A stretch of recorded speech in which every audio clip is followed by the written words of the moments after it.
এক বিহারি সব পে ভারী। আর এই মুহূর্তে সেই একজন বিহারীর নাম হলো চিরাগ পাসওয়ান। কেন বলছে কথা?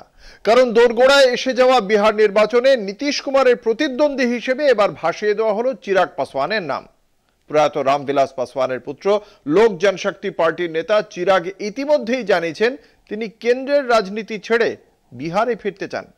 অবশ্য চিরাগ নিজের থেকে একথা বলেছেন নাকি বিজেপির সাজানো কথায় মুখ নাড়িয়েছেন তা এখনই বোঝা মুশকিল। এমন হতে পারে নির্বাচনের পর চিরাগকে মুখ্যমন্ত্রী বানিয়ে পেছন থেকে কলকাঠি নাড়বে বিজেপি। কিন্তু কোনো কোনো মহলের ধারণা পিছড়ে বর্গের ভোট টেনে নিয়ে নীতিশ আর চিরাগ হাত মেলালে এনডিএতে ছড়ি ঘোরাবে বিহারি। এসবই জল্পনা। চিরাগ কেন হঠাৎ জ্বলে উঠল তা বোঝা যাবে ভোটের পরেই।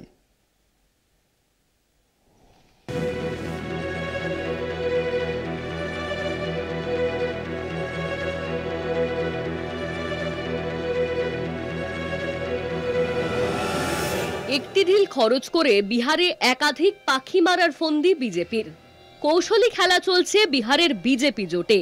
এবার নীতিশ কুমারকে কোণঠাসা করতে বিজেপির বোরে চিরাগ পাসওয়ান।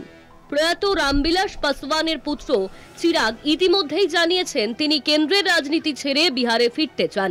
অবশ্য চিরাগ নিজের থেকে কথা বলেছেন নাকি বিজেপির সাজানো কথায় মুখ নাড়িয়েছেন তা এখনই বোঝা মুশকিল। আবার উল্টো তত্ত্ব ঘুরছে বিহারে।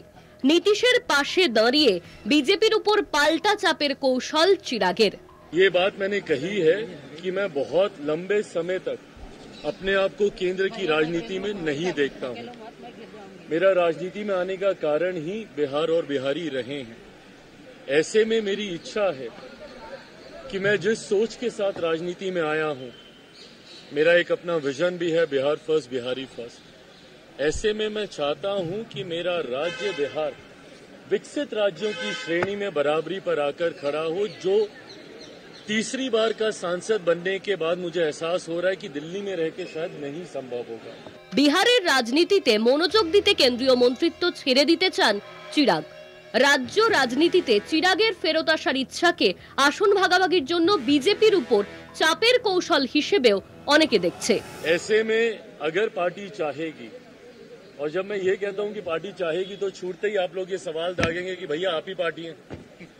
आप अगर चाहेंगे तो कौन आपको रोकेगा। हकीकत भी है, गलत नहीं है ये। पर जब मैं कहता हूं कि अगर पार्टी चाहेगी, इसका मतलब ये है कि पार्टी इवैल्यूएट कर रही है इस बात को कि क्या मेरे चुनाव अभी लड़ने से पार्टी को फायदा होगा।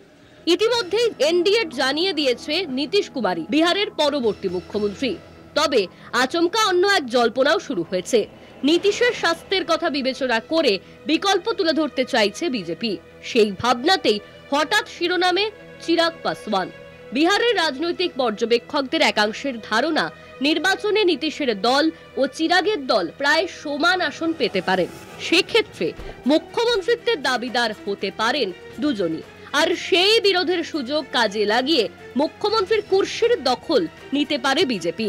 এটাই নাকি বিজেপির গোপন ছক।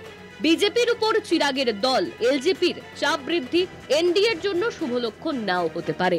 কোন পক্ষকে বিরক্ত না করে এনডিএ অক্ষত রাখার চিরাগের নতুন রাজনৈতিক কৌশল বিজেপির কাছে বড় চ্যালেঞ্জ হয়ে উঠতে পারে। কলকাতা টিভি।